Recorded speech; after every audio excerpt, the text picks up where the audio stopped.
আসসালামু আলাইকুম।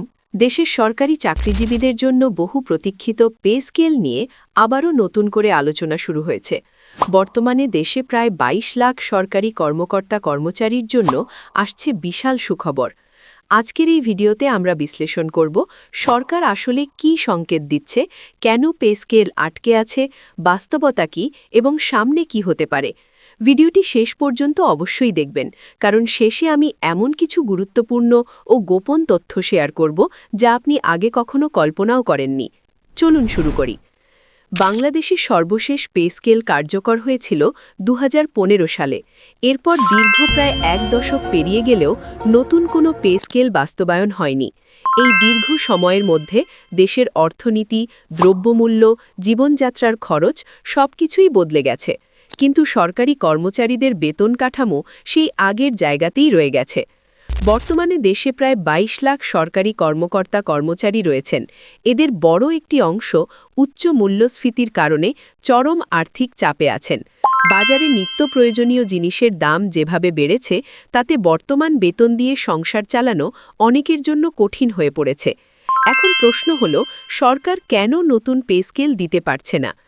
অর্থ বিভাগের সূত্র অনুযায়ী নতুন পে স্কেল বাস্তবায়নের জন্য প্রাথমিকভাবে প্রায় ৪০,০০০ কোটি টাকা বরাদ্দের একটি পরিকল্পনা ছিল, কিন্তু বাস্তবতা হচ্ছে এই টাকার একটি বড় অংশ ইতোমধ্যেই অন্য খাতে ব্যয় হয়ে গেছে। বিশেষ করে জ্বালানি তেলের ভর্তুকি এবং ফ্যামিলি কার্ড কর্মসূচিতে বিপুল পরিমাণ অর্থ ব্যয় করতে হয়েছে সরকারকে। ফলে একসঙ্গে পূর্ণাঙ্গ নতুন বেতন কাঠামো বাস্তবায়ন করা এখন আর সহজ নয়। এখানে আরেকটি বড় বিষয় হচ্ছে, দেশ বর্তমানে জ্বালানি সংকটের মধ্য দিয়ে যাচ্ছে। আন্তর্জাতিক বাজারে জ্বালানির দাম বৃদ্ধি, বৈদেশিক মুদ্রার চাপ সব মিলিয়ে সরকারের ব্যয় অনেক বেড়ে গেছে।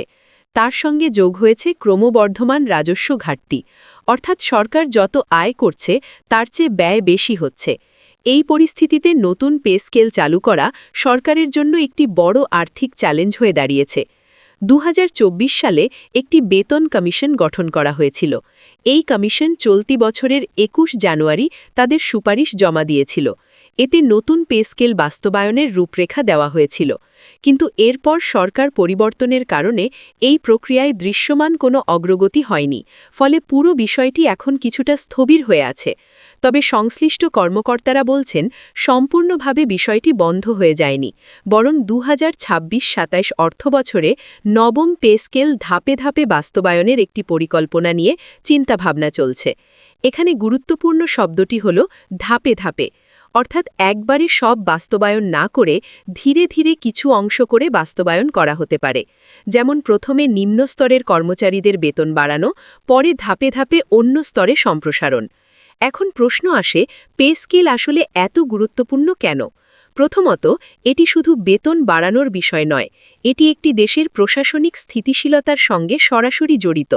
যখন সরকারি কর্মচারীরা আর্থিকভাবে চাপে থাকে, তখন তাদের কাজের মান, মনোযোগ এবং দক্ষতার ওপর প্রভাব পড়ে। এতে পুরো প্রশাসন ব্যবস্থায় নেতিবাচক প্রভাব দেখা দিতে পারে। দ্বিতীয়ত, দ্রব্যমূল্য ও মুদ্রাস্ফীতির সঙ্গে বেতন কাঠামোর সামঞ্জস্য থাকা জরুরি। যদি বাজারে জিনিসপত্রের দাম বাড়ে কিন্তু বেতন না বাড়ে, তাহলে বাস্তবে মানুষের ক্রয় ক্ষমতা কমে যায়। বিশ্বের অনেক দেশেই নিয়মিত সময় পর পর বেতন কাঠামো সমন্বয় করা হয়। সেখানে মুদ্রাস্ফীতি অনুযায়ী বেতন বাড়ানো একটি স্বাভাবিক প্রক্রিয়া। কিন্তু বাংলাদেশে দীর্ঘ সময় ধরে এই সমন্বয় না হওয়ায় একটি ভারসাম্যহীনতা তৈরি হয়েছে। তৃতীয়ত, নতুন প্রজন্মের দক্ষ জনবল সরকারি চাকরিতে আনতে হলে প্রতিযোগিতামূলক বেতন কাঠামো প্রয়োজন, না হলে মেধাবীরা প্রতিষ্ঠিত খাত বা বিদেশে চলে যেতে আগ্রহী হবে। এখন আসি সরকারের মনোভাব নিয়ে।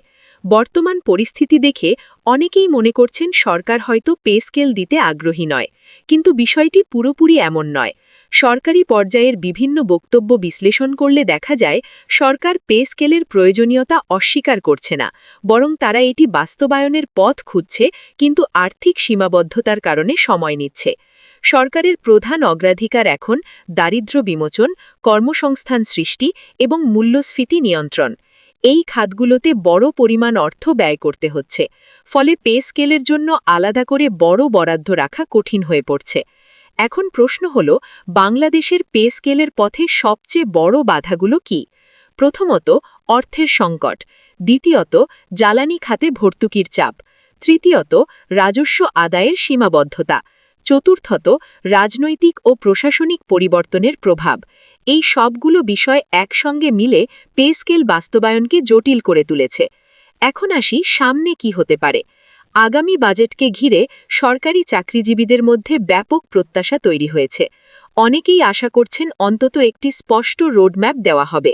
সম্ভবত বাজেটে সরাসরি পুরো পে স্কেল ঘোষণা না করে কিছু আংশিক সুবিধা দেওয়া হতে পারে, যেমন মহার্ঘ ভাতা বৃদ্ধি, বিশেষ ইনসেন্টিভ বা নির্দিষ্ট গ্রেডে বেতন সমন্বয়। এগুলো মূল পে স্কেলের বিকল্প না হলেও সাময়িক স্বস্তি দিতে পারে। তবে যদি দ্রুত কোনো সিদ্ধান্ত না আসে, তাহলে প্রশাসনের মধ্যে অসন্তোষ আরও বাড়তে পারে।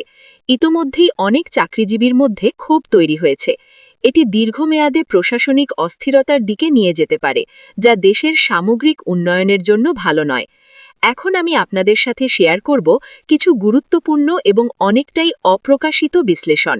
ভিতরের কিছু সূত্র বলছে, সরকার সরাসরি নতুন পে স্কেল না দিয়ে একটি হাইব্রিড মডেল বিবেচনা করছে। এই মডেলে কি হতে পারে? পুরনো পে স্কেল কাঠামো বজায় রেখে তার উপর অতিরিক্ত ভাতা ও সুবিধা যোগ করা হতে পারে, যাতে মোট আয় বাড়ে কিন্তু মূল কাঠামো পরিবর্তন না করেও চাপ কমানো যায়। এতে সরকারের ওপর এককালীন বড় আর্থিক চাপ কম পড়বে। আরেকটি সম্ভাবনা হল ডিজিটাল পারফরমেন্স ভিত্তিক ইনসেন্টিভ চালু করা, অর্থাৎ যারা বেশি দক্ষতা এবং পারফরমেন্স দেখাবে তারা অতিরিক্ত সুবিধা পাবে। এটি বাস্তবায়ন করা হলে সরকারি চাকরিতে একটি নতুন সংস্কৃতি তৈরি হতে পারে। এখন সবচেয়ে গুরুত্বপূর্ণ গোপন তথ্যটি বলছি। কিছু নীতি নির্ধারণী পর্যায়ে আলোচনা চলছে যে সরকার পুরো পে স্কেল একবারে না এনে 3 ধাপে বাস্তবায়ন করা হতে পারে। প্রথম ধাপে নিম্ন আয়ের কর্মচারীদের ফোকাস করা হবে, দ্বিতীয় ধাপে মধ্যম স্তর, তৃতীয় ধাপে উচ্চপদস্থ কর্মকর্তারা। এটি বাস্তবায়িত হলে একদিকে যেমন চাপ কমবে, অন্যদিকে ধীরে ধীরে পুরো কাঠামো আপডেট করা সম্ভব হবে। কিন্তু এখনও এটি চূড়ান্ত সিদ্ধান্ত নয়, বরং আলোচনার পর্যায়ে রয়েছে। সবশেষে বলবো, বাংলাদেশের বর্তমান অর্থনৈতিক বাস্তবতায় পে স্কেল দেওয়া সহজ নয়, কিন্তু এটি অত্যন্ত প্রয়োজনীয়। সরকার, অর্থনীতি এবং প্রশাসনের মধ্যে একটি ভারসাম্য তৈরি করেই এই সিদ্ধান্ত নিতে হবে। আপনি কি মনে করেন, এখনই কি নতুন পে স্কেল দেওয়া উচিত নাকি আরও সময় নেওয়া উচিত? আপনার মতামত কমেন্টে লিখে জানাতে পারেন। ভিডিওটি ভালো লাগলে লাইক দিন, শেয়ার করুন আর এমন গুরুত্বপূর্ণ আপডেট পেতে চ্যানেলটি সাবস্ক্রাইব করতে ভুলবেন না। আসসালামু আলাইকুম।